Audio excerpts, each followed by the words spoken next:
Assalamualaikum students, welcome to Learn and Teach by Sidra and this is Sidra Amir. Students आज हम class 9 के chapter number 1 chemistry के numericals करने जा रहे हैं। बुक की एग्जांपल्स भी करेंगे और एक्सरसाइज भी करेंगे। पहले बुक की एग्जांपल्स देख लेते हैं। नंबर 1 पर हमारे पास मौजूद है how to calculate the molecular mass of HNO3 means की नाइट्रिक एसिड। नाइट्रिक एसिड का फॉर्मूला होता है HNO3। ठीक है, यहाँ पे हाइड्रोजन एक मौजूद है, नाइट्रोजन एक मौजूद है और ऑक्सीजन 3 मौजूद हैं। सबसे पहले हमें ये पता करना है कि मॉलिक्यूलर मास होता क्या है बेसिकली। तो मॉलिक्यूलर मास जो होता है वो किसी भी सब्सटेंस के अंदर मौजूद एटॉमिक मासेस का जो सम होता है ना, कि जितने भी एटम्स मौजूद हैं उनके एटॉमिक मासेस को जब प्लस किया जाता है तो वो हमारा निकलता है क्या, मॉलिक्यूलर मास। ठीक है, अब हमारे पास गिवन यहाँ पर है एटॉमिक मासेस किस किस के हमें मालूम होते हैं कि आपको न्यूमेरिकल के साथ दिए जाएंगे। हाइड्रोजन अगर नहीं भी दिए जाएं तो आपको ये मालूम होनी चाहिए, बेसिक अंडरस्टैंडिंग होनी चाहिए बच्चों की। हाइड्रोजन का 1 होता है, नाइट्रोजन का एटॉमिक मास जो होता है वो 14 होता है और ऑक्सीजन का एटॉमिक मास 16 होता है और उसके साथ यूनिट AMU लगती है एटॉमिक मास के साथ। फॉर्मूला हमारे पास बहुत आसान है, मॉलिक्यूलर मास का sum of atomic masses of elements present in the formula. ठीक है, कि आपके फॉर्मूले में जितने भी एलिमेंट्स मौजूद हैं उन सब का एटॉमिक मासेस का सम हमारा मॉलिक्यूलर मास कहलाता है। अब HNO3 का जब हम मॉलिक्यूलर मास मालूम करने जाएंगे तो हमारे पास हाइड्रोजन कितना है 1, हमने लिखा 1 और उसको मल्टीप्लाई कर देंगे एटॉमिक मास ऑफ हाइड्रोजन से। नाइट्रोजन और बीच में लगाया प्लस, क्योंकि क्या कह रहे हैं, सम कह रहे हैं, इसलिए यहाँ पे लगाया प्लस।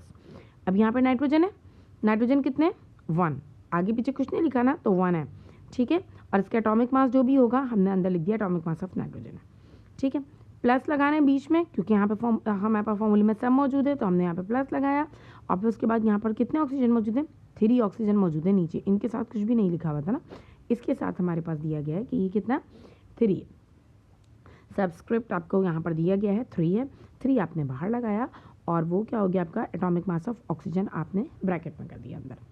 ठीक है, अब एटॉम 1 को मल्टीप्लाई कर देंगे, एटॉमिक मास ऑफ हाइड्रोजन कितना होता है 1 होता है, हमने यहाँ 1 लिख दिया। एटॉमिक मास ऑफ नाइट्रोजन की जगह हमने 14 लिख दिया और एटॉमिक मास ऑफ ऑक्सीजन की जगह हमने 16 लिख दिया। 3 16 से मल्टीप्लाई हो रहा था इसलिए यहाँ पर इस तरीके से ब्रैकेट के बाहर बना दिया। 1 14 से मल्टीप्लाई हो रहा था मीन्स कि उसके एटॉमिक मास से मल्टीप्लाई हो रहा था, तो 1 और 14 के दरमियान की ब्रैकेट शो करता है कि मल्टीप्लाई है और 1 और 1 के दरमियान भी ये ब्रैकेट शो करता है कि ये क्या हो रहा है, मल्टीप्लाई हो रहा है।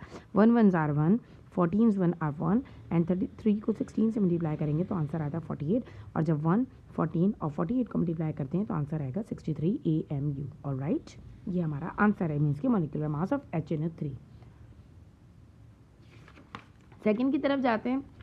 सेकंड पे है how to calculate the formula mass of aluminium sulphate. Aluminium sulphate का आपको फॉर्मूला दिया गया है Al2SO4 3। जब आगे जाके काम करेंगे तो 4 को 3 से मल्टीप्लाई कर देंगे, 4 3 से 12 लिखेंगे, आगे परेशान होने की ज़रूरत नहीं है। Formula mass of any substance, formula mass क्या होता है पहले ये समझ लेते हैं कि फॉर्मूला मास क्या होता है। फॉर्मूला मास जो होता है किसी भी सब्सटेंस का सम ऑफ एटॉमिक मासेस, उसके एटॉमिक मासेस को जब प्लस कर दिया जाता है तो वो वही वाली बात है जो पहले हमने पढ़ी है। इसको भी हम बिल्कुल उसी तरीके से करेंगे कि एटॉमिक मास ऑफ एल्यूमिनियम हमारे पास कितने मौजूद हैं, 26.98 होता है। कभी कभी हम उसको 27 भी कंसिडर कर लेते हैं क्योंकि 98 जो है वो वेरी नियर होता है टू राउंड ऑफ। अच्छा, एटॉमिक मास ऑफ सल्फर हमारे पास यहाँ मौजूद है 32, एटॉमिक मास ऑफ ऑक्सीजन हमारे पास मौजूद है 16। ठीक है, ये बेटा वैल्यूज़ आपको न्यूमेरिकल में दी भी जा सकती हैं और कभी कभी नहीं भी दी जाती, तो ये आपको पता होनी चाहिए। फॉर्मूला आपके पास मौजूद है, आपको दिया गया है Al2SO4 और 3। कैलकुलेशंस आपको पिछले न्यूमेरिकल की तरह करनी है कि फॉर्मूला मास आपको निकालना है sum of atomic masses of elements और फॉर्मूला मास ऑफ Al2SO4 3 क्या हो जाएगा, एल्यूमिनियम कितने 2 बाहर लगाया 2 और अंदर लिख दिया एटॉमिक मास ऑफ एल्यूमिनियम। यहाँ पर हमारे पास सल्फर कितना है, बेसिकली तो 1 है बट ब्रैकेट के बाद 3 मौजूद है तो इसलिए यहाँ भी हमने 3 मीन्स के इसका मतलब ये होता है कि ब्रैकेट के अंदर जितनी भी चीज़ें हैं वो सब 3 से मल्टीप्लाई हो रही हैं। तो S भी 3 से मल्टीप्लाई होकर 3 रहा, 1 था ना, 1 3 3 तो 3 यहाँ लिखा, एटॉमिक मास ऑफ सल्फर लिखा और फिर इसके बाद यहाँ पर 12 है। 12 क्यों है, क्योंकि 3 4 से 12 जो बात मैंने आपको ऊपर समझाई थी, 3 4 से 12, 4 3 से मल्टीप्लाई हो गया तो यहाँ पे 12 लिख दिया, एटॉमिक मास ऑफ ऑक्सीजन के साथ लिख दिया।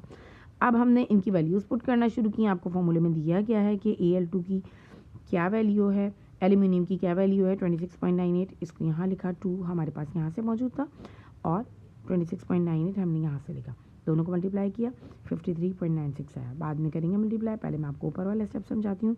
प्लस 3 कहाँ से लगाया, ये फॉर्मूले के बाहर 3 जो है ना ये एस के साथ भी है और ओ के साथ भी है, 3 लगाया और ये किसके साथ मल्टीप्लाई हो गया 32 के साथ, क्योंकि एस हमारे पास यहाँ 32 गिवन है और ओ की वैल्यू हमारे पास यहाँ पर क्या है 16 गिवन है, तो हमने यहाँ पे 16 लिख दिया और 3 4 से 12 को हमने बाहर मल्टीप्लाई करके लिख दिया।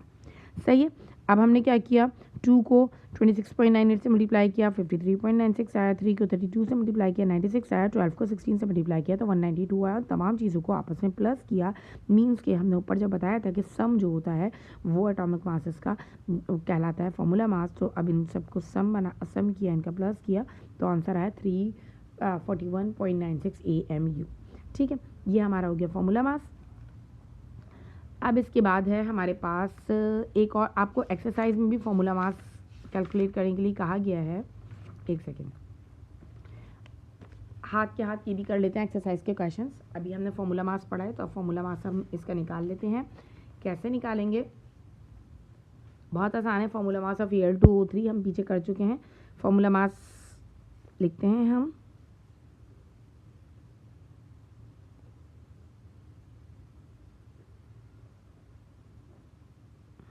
Al2O3 का हमें निकालना है। हमने क्या किया, एल्यूमिनियम का एटॉमिक नंबर क्या होता है 27, ठीक है, उसको मल्टीप्लाई किससे करेंगे, कितने एल्यूमिनियम है 2 से, बीच में क्या लगाना है प्लस, ठीक है। अब हमारे पास ऑक्सीजन आता है, उसका एटॉमिक नंबर क्या होता है 16 होता है, लेकिन बाहर क्या लिखना है हमें 3 लिखना है ये वाला, और अंदर लिखेंगे हम 16, ठीक है। 27 को 2 से मल्टीप्लाई करेंगे तो 54 आएगा और 3 को 16 से मल्टीप्लाई करेंगे तो क्या आएगा 48 और 20 में ये वाला हमारे पास जो हमारे कैलकुलेशन में प्लस चल रहा है वो आएगा और इन दोनों को आपस में प्लस करेंगे तो हमारे पास आएगा 102 AMU एटॉमिक मास यूनिट, ठीक है। अब इसके बाद हमारे पास नंबर सेकंड पर है MgCl2।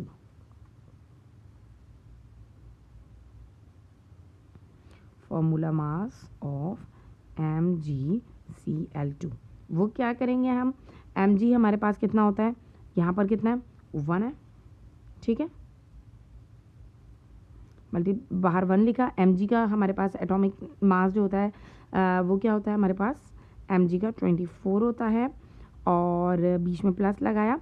क्लोरीन कितने यहाँ पर 2 हैं, 2 बाहर लिखे और क्लोरीन का एटॉमिक मास जो होता है हमारे पास वो होता है 35.5, ठीक है।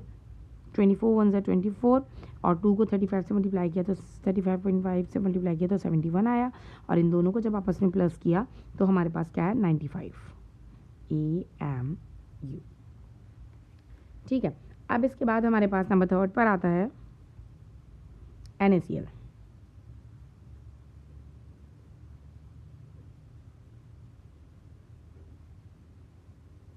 NaCl का, ठीक है। अब NaCl में हमारे पास क्या मौजूद है, Na और Cl है। Na कितना है 1 Na है और Na का हमारे पास होता है 23, सोडियम का 23 प्लस बीच में क्या लगाना है, सम होता है ना फॉर्मूला मास, तो बीच में प्लस का साइन लगाया। क्लोरीन कितना 1 क्लोरीन है और क्लोरीन का 35.5 ऊपर भी लिख चुके हैं। 21 23 1 23 प्लस 35, ये भी इतना, इन दोनों को प्लस करके जो भी कुछ आएगा वो होगा हमारे पास 58.5 AMU, ठीक है। ये हो गया। अब हमारे पास एक बचता है KNO3, नेक्स्ट पेज पे कर लेते हैं।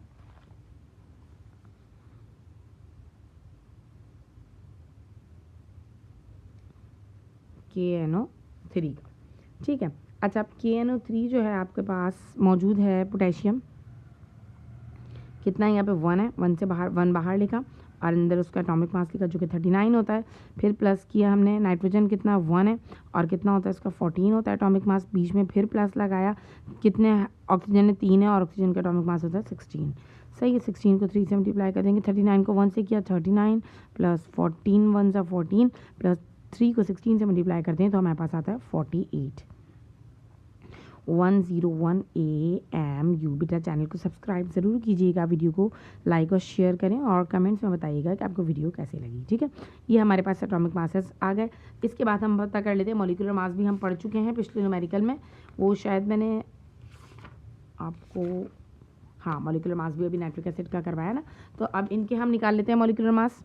वो कैसे निकालेंगे, C2H5OH है हमारे पास, C2H5OH का मॉलिक्यूलर मास निकालने का तरीका होगा मॉलिक्यूलर मास ऑफ C2H5 सबसे पहले निकालते हैं, ठीक है, ये बिल्कुल सेम तरीका जो पहले था। कार्बन कितने, 2 मौजूद हैं, कार्बन का एटॉमिक मास होता है हमारे पास 12। ठीक है, फिर इसके बाद हमारे पास क्या चीज़ मौजूद है, दूसरी हाइड्रोजन, प्लस लगाया, हाइड्रोजन कितने 1 है और एटॉमिक मास भी इसका कितना होता है 1 होता है। नहीं, हाइड्रोजन यहाँ पे 5 मौजूद हैं, सॉरी 5 हाइड्रोजन है, तो इसको 1 से मल्टीप्लाई किया। अब C2H5OH भी है। ठीक है, ऑक्सीजन कितना मौजूद है, 1 ऑक्सीजन है, तो 1 को बाहर लिखा, ऑक्सीजन 16 होता है, और फिर प्लस के हाइड्रोजन 1 है और वो 1 ही होता है, उसका एटॉमिक मास भी। 12 को 2 से मल्टीप्लाई किया, 24 आया, प्लस इसको 5 1 ज़ा 5, 16 1 ज़ा 16 और 1 1 ज़ा 1। अब इन सबको आपस में जब प्लस किया तो हमारे पास आया 46 AMU, एटॉमिक मास यूनिट निकल गया। अब आता है NH3 का, मॉलिक्यूलर मास निकालेंगे, molecular mass of NH3। NH3 nitrogen कितना होता है हमारे पास 14 होता है, यहाँ पे कितने मौजूद हैं 1 मौजूद हैं, प्लस लगाया, हाइड्रोजन कितने 3 हैं और हाइड्रोजन का 1 होता है। सही है, 14 1 ज़ा 14 और 3 1 ज़ा 3 इज इक्वल टू 14 15 16 17 AMU। ठीक है, अच्छा, अब इसके बाद हमारे पास आता है नेक्स्ट चीज़, वो है हमारे पास water.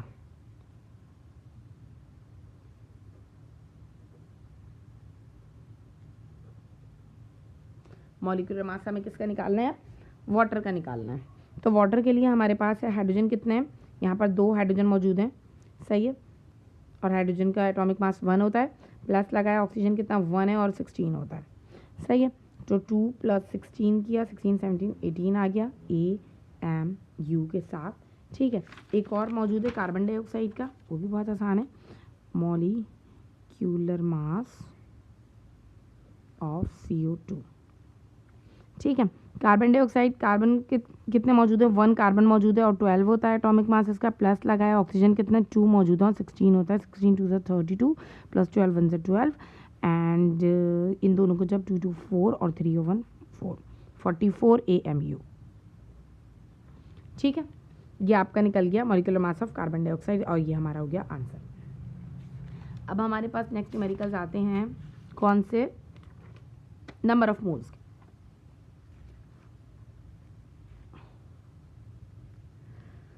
Number of moles, number of mole की calculation, calculate the number of moles in 40 gram of sodium. क्या आपको नंबर ऑफ मोल्स पता करने हैं 40 ग्राम्स ऑफ सोडियम के। स्टूडेंट्स, आप लोगों से एक रिक्वेस्ट है कि एक दफ़ा कुल लावत पढ़कर मेरे पापा के साल सवाब के लिए दुआ कीजिए, और जब भी आप दुआएं करते हैं तो काइंडली मेरे पापा को याद रखा करें कि अल्लाह ताला उनकी मग़फ़िरत फरमाए, आमीन। अच्छा, calculate the number of moles in 40 grams of sodium. सही, number of moles in 40 grams of sodium जो है वो क्या है हमारे पास, हमें कैलकुलेट करना है कि नंबर ऑफ मोल्स कितने निकलते हैं। देखिए, मोल निकालने में बच्चे परेशान होते हैं, मोल्स का फॉर्मूला इतना आसान होता है, बुक्स में थोड़ा लंबा लंबा करके लिखा हुआ होता है, बट इसका एक ईजी सा फॉर्मूला है, मास अपॉन मॉलिक्यूलर मास। और ध्यान में रखना चाहिए कि मास हमेशा किस में होगा, ग्राम में होगा। मास अपॉन मॉलिक्यूलर मास, वो फॉर्मूला किसका हो गया, मोल्स का, मास अपॉन मॉलिक्यूलर मास। ठीक है, डाटा बनाते हैं, डाटा में क्या दिया गया, मास दिया गया है, कितना ग्राम से हमें पता चल रहा है कि क्या है, मास है। सही है, मास ऑफ क्या है, सोडियम। सोडियम का मास कितना गया है 40 ग्राम, 40 ग्राम हमने यहाँ लिखा। सही है, मोलर मास हमें कैलकुलेट करना आता है, हमें पता है कि वो पता होना चाहिए, ये चीज़ आपको पता होना चाहिए कि सोडियम का जो होता है वो 23 होता है। सही है, ये कभी कभी न्यूमेरिकल में दिया भी जाता है और नहीं भी दिया जाता, तो बेटा बहुत छोटी सी चीज़ आपको याद होनी चाहिए, कुछ इंपॉर्टेंट एलिमेंट्स जो है ना उन सबके याद कर लें। नंबर ऑफ मोल्स जो है आपको पता करने हैं। नंबर ऑफ मोल्स का फॉर्मूला मैंने आपको बहुत आसान बता दिया। नंबर ऑफ मोल्स जो होता है मास अपॉन मॉलिक्यूलर मास होता है, और मास हमेशा ग्राम में होना चाहिए। नंबर ऑफ मोल्स को आपने क्या किया, मास आपको यहाँ पर दिया गया 40 ग्राम, आपने 40 की जगह 40 लिखा। मॉलिक्यूलर मास आपके पास सोडियम का कितना आया था 23, उसकी जगह आपने मॉलिक्यूलर मास की जगह 23 लिखा, दोनों को आपस में डिवाइड किया, 1.73 मोल आपका आंसर आया। और मोल की यूनिट को MOL करके लिखते हैं, बाद में फुल स्टॉप नहीं लगाते हैं वरना नंबर माइनस होते हैं। ठीक है,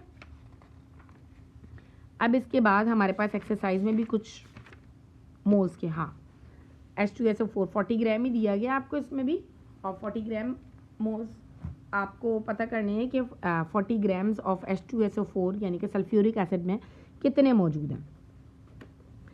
अच्छा, आपके पास जो गिवन चीज़ है वो क्या है,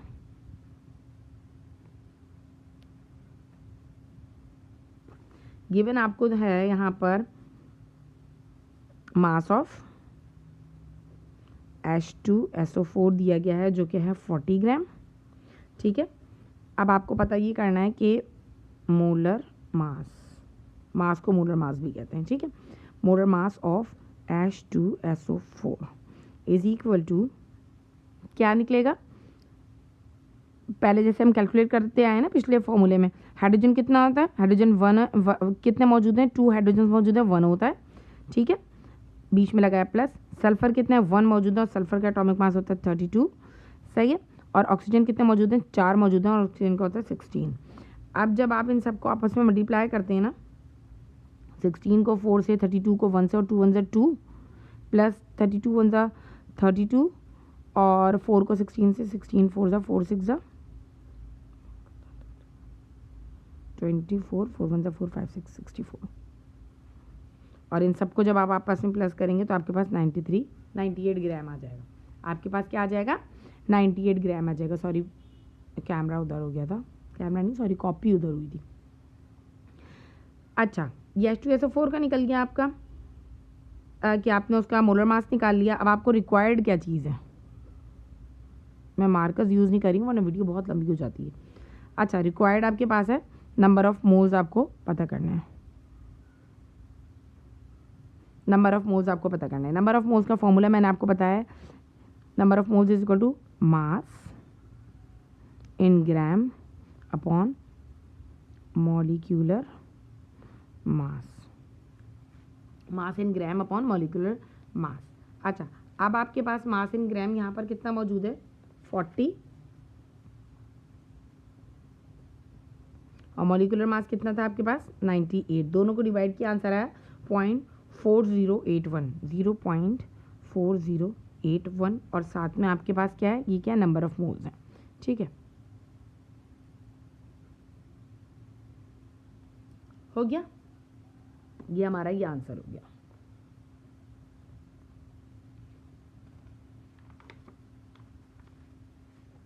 अच्छा, पहले एवोगैड्रो नंबर पढ़ते हैं, फिर ये वाला फॉर्मूला पढ़ेंगे, ये वाला न्यूमेरिकल्स करेंगे ना। देखें एवोगैड्रो नंबर हमारे पास क्या होता है कि 1 मोल में किसी भी चीज़ के, चाहे वाटर हो कोई भी चीज़ हो, किसी भी चीज़ के 1 मोल में हमेशा पार्टिकल्स की तादाद, पार्टिकल्स क्या होते हैं जो हम पढ़ा चुके हैं ना पहले, आपको मैंने पिछली वीडियो में मैंने आपको बताया था, इलेक्ट्रॉन प्रोटॉन न्यूट्रॉन जितनी भी चीज़ें मौजूद है ना किसी भी एटम के अंदर, किसी भी सब्सटेंस में मौजूद, अगर हम किसी भी सब्सटेंस का क्या लेते हैं 1 मोल लेते हैं ना, किसी भी सब्सटेंस का, किसी भी सब्सटेंस के 1 मोल में हमेशा पार्टिकल्स की तादाद जो होगी 6.02 एक्सपोनेंट 23, इसको याद कर लें, 6.02 एक्सपोनेंट 23 पार्टिकल्स ही मौजूद होंगे और ये कांस्टेंट नंबर जो है ये हमारा एवोगैड्रोस नंबर कहलाता है। ठीक है, अब आते हैं हम एवोगैड्रो नंबर के न्यूमेरिकल्स की तरफ। ठीक है, calculate the number of atoms present in 99.2 gram of calcium. हमें क्या पता करना है, नंबर ऑफ एटम्स पता करने। सही है, तो हमने नंबर ऑफ एटम्स पता करने के लिए एवोगैड्रो का क्यों फॉर्मूले का इस्तेमाल किया बेटा, वो हमने इसलिए किया क्योंकि मैंने अभी आपको थोड़ी देर पहले बताया है कि जितने भी पार्टिकल्स होते हैं ना किसी भी सब्सटेंस के अंदर, तो एटम भी एक पार्टिकल होता है, तो जो पार्टिकल्स होते हैं किसी भी सब्सटेंस के अंदर वो हमेशा उसके 1 मोल में 6.02 एक्सपोनेंट 23 होते हैं। तो इसीलिए जब हमारे एटम को मालूम करने की बात आई कि नंबर ऑफ एटम्स इसमें कितने होंगे, तो हम एवोगैड्रो के फॉर्मूले से काम करेंगे या एवोगैड्रो वैल्यू लगा के काम करेंगे, एवोगैड्रो नंबर जो होता है। अब हमारे पास है एटॉमिक मास ऑफ कैल्शियम, इन्होंने हमें यहाँ पर कितना दिया है 9.2। सही है, सॉरी एटॉमिक मास नहीं दिया, इन्होंने हमें बताया कि 9.2 ग्राम है कैल्शियम।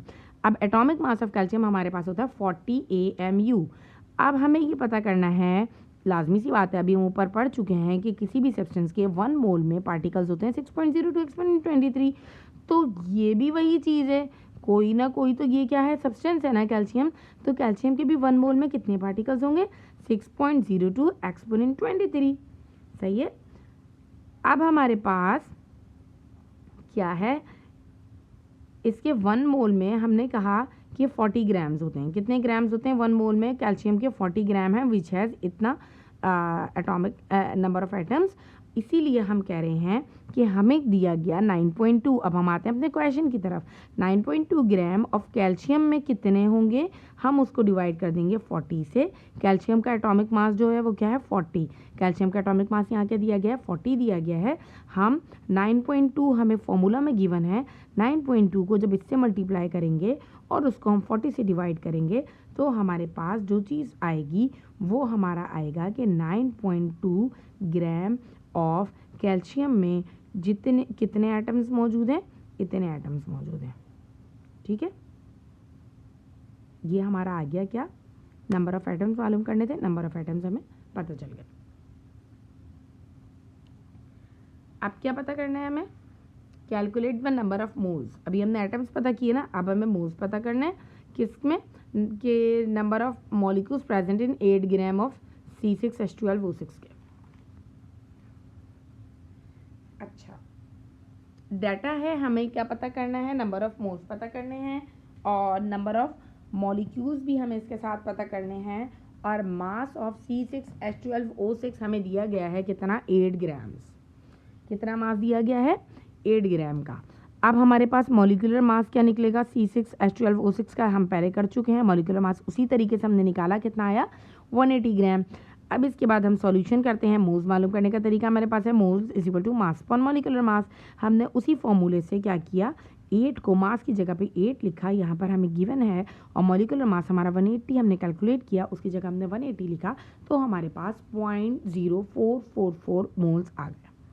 ठीक है, मोल्स पता कर लिए हमने इसके, इजी था न्यूमेरिकल, ये इसका हमारा आंसर हो गया। और उसके बाद हमें क्या भी पता करना है, नंबर ऑफ मॉलिक्यूल्स भी पता करना है। मोल्स आ गए। अब सेकंड चीज़, एक मोल पता करनी थी और दूसरी number of molecules present in 8 gram of C6H12O6 में पता करना था। अब हम वो पता कर लेते हैं, तो वो नेक्स्ट में हमारे पास है, now find molecules present in 8 gram of C6H12O6 1 mole of. अब हमें पता है पिछले वाले की तरह, जैसे ये किया था ना इजी से न्यूमेरिकल, बिल्कुल इसी तरीके से एवोगैड्रो नंबर यूज़ करते हुए हम पता करेंगे। 1 मोल है C6H12O6 का, उसका हमारे पास क्या है 180 ग्राम। उसका मॉलिक्यूलर मास हमारे पास पीछे हमने क्या निकाला, 180 ग्राम निकाला। हमने क्या किया, 180 ग्राम को डिवाइड कर दिया किससे, उसके मास इन ग्राम से। मास इन ग्राम जो हमें दिया गया था 8 ग्राम, और किससे मल्टीप्लाई किया, उसको एवोगैड्रो नंबर से मल्टीप्लाई किया और उसी को हमने डिवाइड कर दिया। 180 को हम यहाँ 180 का पता करना है ना हमें, इसीलिए हमने 180 से उसको डिवाइड कर दिया। और जब हमने ये कैलकुलेशन की, पहले इन दोनों का मल्टीप्लाई किया फिर इससे डिवाइड किया, तो आंसर आया 2.6755 2.6755 हमारा आंसर आया, नंबर ऑफ मॉलिक्यूल्स। ठीक है, अब हम इसको क्या करते हैं, हमें एक्सरसाइज में भी दिया गया है इसी से रिलेटेड एक क्वेश्चन, वो भी हम कर लेते हैं। वीडियो बेटा बन तो जाती है बट वीडियो अपलोड होने में बहुत टाइम लेती है, 2-3 घंटे भी लग जाते हैं बड़ी वीडियो को अपलोड करने में, इस वजह से लेट हो रही होती है। बच्चों के मैसेजेस आ रहे होते हैं, हमें सेंड कर दें। अब लाजमी सी बात है, घर के सारे काम ख़त्म करने के बाद ही वीडियो बनाई जाती है। Calculate the number of moles and number of molecules present in following 16 gram of H2CO3। सही है, अब हमारे पास है गिवन, क्या है यहाँ पे डाटा में, मास ऑफ H2CO3 16 ग्राम। ठीक है, मोलर मास हम खुद कैलकुलेट करेंगे, कैलकुलेट करना सिखा चुकी हूँ, इसका आएगा 62 सही ग्राम। रिक्वायर्ड हमारे पास क्या होगा, हमें क्या पता करना है, नंबर ऑफ मोल्स पता करना है, और दूसरी चीज़ क्या पता करनी है, मॉलिक्यूल्स।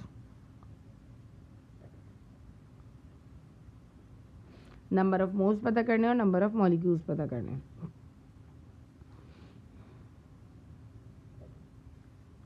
सॉल्यूशन करते हैं,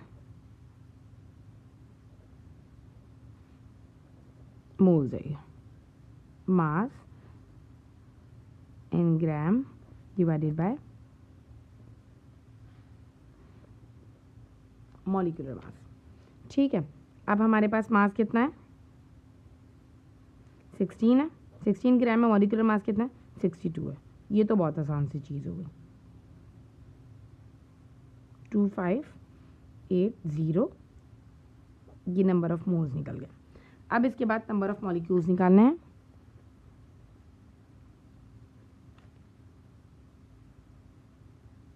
नंबर ऑफ मॉलिक्यूल्स के लिए हमारे पास है कि हम मल्टीप्लाई कर देते हैं number of molecules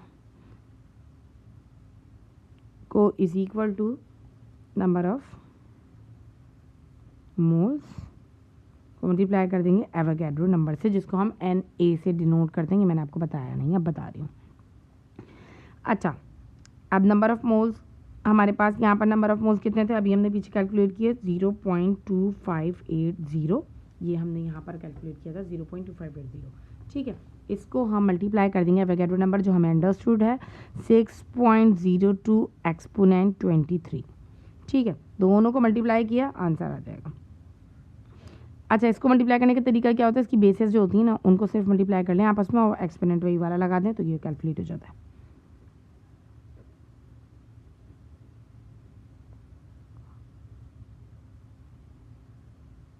exponent 23 molecules.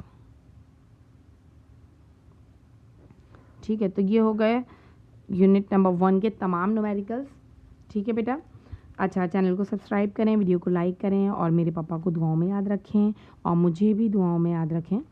अल्लाह हाफ़िज़।